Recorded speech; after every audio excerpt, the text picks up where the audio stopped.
You open any news app lately, and it just feels like, well, like there's another data leak, another online threat.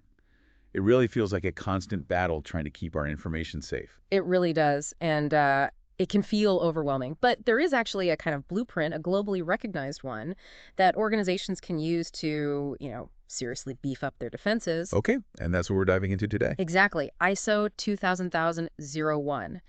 Think of it as maybe the gold standard for companies that are really serious about information security. Right. And our goal here really is to cut through some of the jargon, understand what it actually is, and maybe more importantly, why it should matter to, well, pretty much everyone, even if you're not directly in IT. Okay. And we're using a pretty comprehensive guide to help us navigate this. Where, yeah. It's our roadmap for this deep dive. Great. And it looks like quite the journey. So we're starting with the basics. What exactly is ISO 27001? Then why it's so highly regarded globally. You mentioned gold standard, so why that reputation? Yeah, what gives it that weight? Exactly. And then what it actually means for a company to get certified. What does that piece of paper signify? Right. We'll also break down the core ideas behind it. This CIA triad you mentioned sounds intriguing. It does, doesn't it? Confidentiality, integrity, availability. Yeah. The fundamentals. And then we'll peek under the hood a bit, look at the structure, the clauses, those Annex A controls. Yep, how it's actually put together. And finally bring it back to the real world, the day-to-day impact, and the key benefits of actually going through the process and getting certified. Sounds like a plan. So where do we start? What is ISO 27000? Okay, let's get into it. So the guide points out something interesting right away.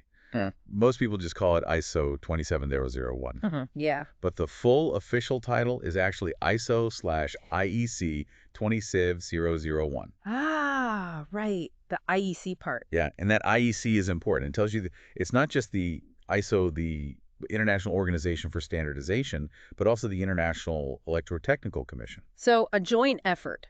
Two big international bodies. Exactly. And apparently it all comes from their specific joint subcommittee, Subcommittee 27, which focuses purely on information security, cybersecurity, privacy, Yeah. that kind of thing. So this isn't just something whipped up quickly. There's some serious global expertise behind its development. Definitely feels that way. And another crucial point here is that it's not static. It's not a one and done standard. Oh, right. It gets updated. Constantly, well, regularly, Yeah. to keep pace with, how fast threats evolve online. The latest version is ISO 2701.2022. That makes sense. The digital world changes so fast, the standard has to adapt too. Precisely. It has to stay relevant. Otherwise, what's the point? So, okay, it's established, it's updated, but why does it have this almost like legendary status? Why is it so respected everywhere? Well, achieving that certification, it sends a really powerful signal. It tells customers, partners, everyone that an organization is genuinely committed to managing information securely. It's more than just saying, we care about security. Much more. It's an internationally recognized validation.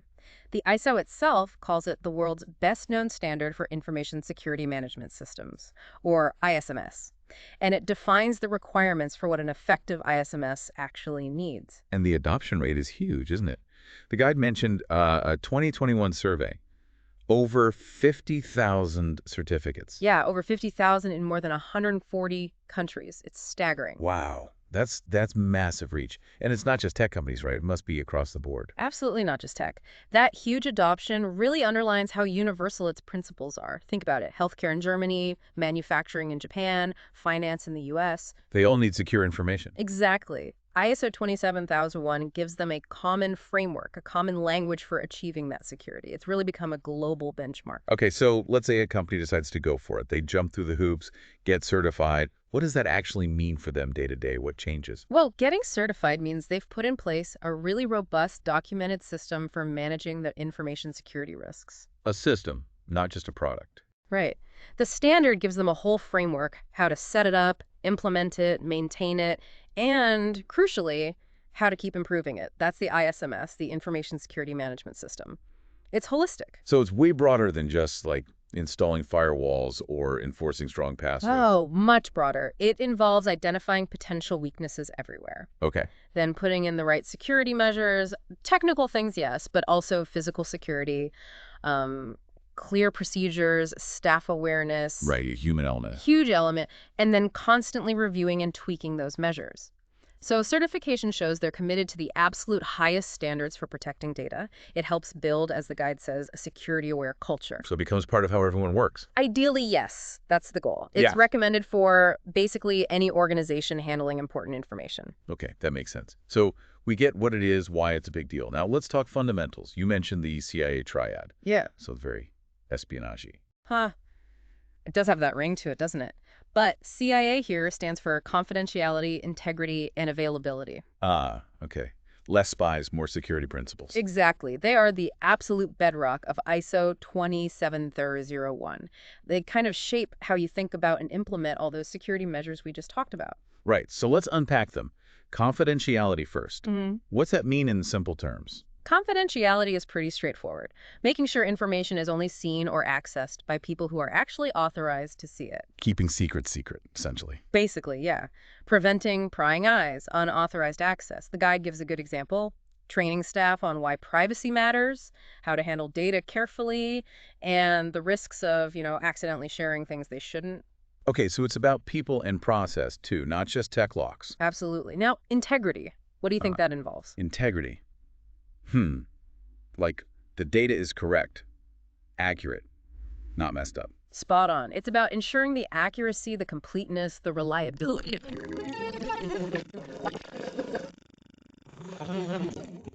Okay. And a key control here the guide mentions is regular data backups, but not just backups. So you have to check them, make sure they work. Exactly. You need backup integrity checks. A corrupt backup isn't much help, is it? No kidding. Been there. Okay, so confidentiality, integrity, Oh. and the last one was availability. Availability. This one's about making sure that authorized users can actually access and use the information when they need to. So the systems are up and running, data is accessible. Precisely. It requires reliable systems, processes to prevent disruption, so business can keep running smoothly. The example given is having really solid, secure data recovery procedures. Right, so if the worst happens, system crash, cyber attack, whatever, you can get back online quickly. Resilience. Exactly. Resilience is a great word for it. Now, the guide stresses that these three, C, I, and A, aren't separate islands. They're interconnected, and you need balance. Yeah. Why is finding that balance so critical? Yeah, that's a really key insight because you often can't just max out one principle without affecting the others. Oh, right, like a trade-off. Kind of. Imagine you implement super strict confidentiality rules, maybe really complex access controls. That might make it harder for legitimate users to get the data quickly when they need it, right? So availability suffers. Okay, I see that. Or conversely, if you make data incredibly easy for everyone to access to boost availability, well, you might be sacrificing confidentiality. So you need to find the sweet spot. Exactly. Especially with limited resources, you have to find the right balance that addresses the organization's specific risks and operational needs. It's not about perfection in each, but the optimal equilibrium for that organization. That's a really important nuance. Okay, shifting gears a bit. Let's talk structure, the standard itself. 11 clauses, 93 controls in Annex A. Sounds quite detailed. It is detailed, but it's logical. So the main standard has clauses 0 through 10. But for compliance, for certification, the mandatory ones are really clauses 4 through 10. Okay, those are the core requirements. Those are the core requirements, yeah. They lay out what you need to do to establish, implement, maintain, and continually improve your ISMS. Got it.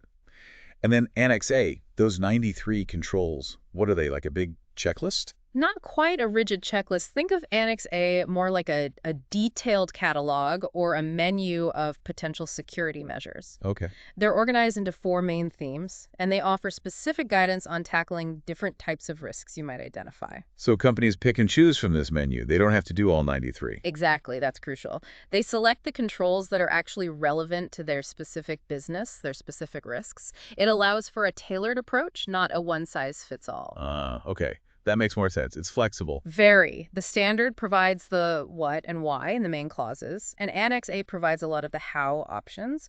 You identify your risks, then pick the right tools from Annex A or even elsewhere to manage them. Okay, structure makes sense now. So let's bring it down to the ground level again.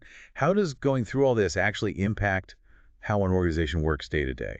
Well, on a practical daily basis, adopting ISO 27001 forces an organization to really look hard at its security practices, systematically.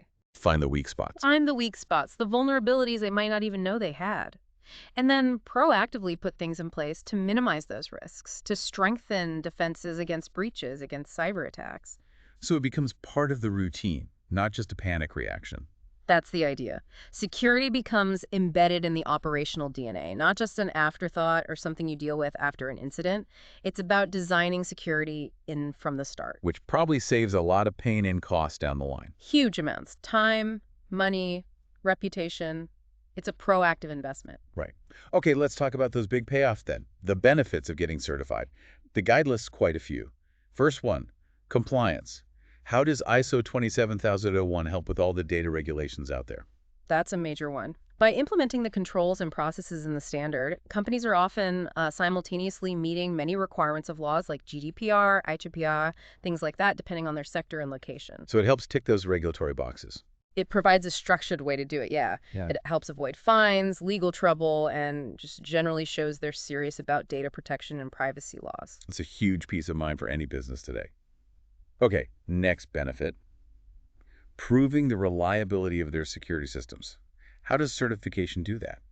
Well, like we said, you don't just declare yourself certified, you get audited rigorously by an independent, accredited third party. Ah, the external check. Exactly. So that certificate is objective proof. It's external validation that your ISMS is actually working, that it's reliable, and that it meets this internationally recognized standard. An expert has checked it. That independent verification must carry a lot of weight. What about winning new business, especially internationally? Big advantage there. Because ISO 27001 is global, having that certification just instantly communicates a commitment to security across borders. It's like a common language of trust. Precisely. It overcomes differences in national regulations. For potential international clients, it builds confidence, shows you're a safe pair of hands for their data. Honestly, in many international bids now, it's practically a requirement. I can see that. Trust is everything, especially across borders. Hmm. Another benefit mentioned is growing stakeholders trust customers, partners, investors. Yeah, and it makes sense, right? Everyone's worried about data security these days. Seeing that ISO 27001 certification gives all those groups, customers, partners, even your own employees, confidence that you're prioritizing security. It's tangible evidence. It is. It strengthens relationships because it shows you're taking it seriously. And in a crowded market, does it give companies a competitive edge? Absolutely. Especially in industries handling sensitive data. If a potential client is comparing two vendors and one has ISO 270 and the other doesn't, It could be the deciding factor. often is. It differentiates you, attracts clients who value security, and sets you apart. Okay, and maybe the most critical one, reducing the risk of breaches. How direct is that link? It's very direct because the whole process is about proactively finding and fixing risk before they get exploited. Right, that systematic approach. Yeah. Identifying risks, assessing them, putting controls in place, it significantly lowers the odds of a security incident or a breach happening. Plus, the emphasis on staff training. The human firewall. Kind of, yeah. It builds that security-conscious culture, reducing mistakes that can lead to breaches. Makes sense. And finally, the guide mentions controlling IT risks specifically. How does it help there? It gives organizations a clear methodology for managing the risks tied specifically to their IT systems, identifying vulnerabilities in software, hardware, networks, assessing them properly. And then applying the right security measures. Exactly. It helps ensure the ongoing security and stability of their whole tech environment by managing those IT-specific risks proactively. Wow. Okay, so when you list it all out like that. Yeah, you really see the value, don't you? It's why ISO 27001 is so respected. It's this comprehensive living standard. Getting certified isn't just about compliance, it's a real commitment. A commitment to best practices. Right, and it delivers so many benefits. Compliance, trust, competitive edge, and crucially, genuinely reducing risk. Oh. All built on those core ideas. Confidentiality, integrity, availability.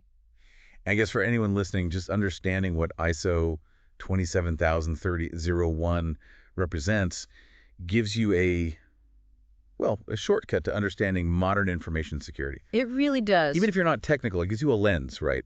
A way to think about how organizations you deal with are protecting your information. Are they taking it seriously? That's a great way to evaluate their security posture, absolutely. And that actually leads perfectly into a final thought for everyone listening. We've talked a lot about organizations and their data, but think about how interconnected our own digital lives are now. Hmm. How might those same principles, the CIA triad, confidentiality, integrity, availability, apply not just to a company's database, but to how you manage your own personal information every single day? Huh. That's a really interesting question to ponder. How well are we applying those principles to our own digital worlds? Something to think about.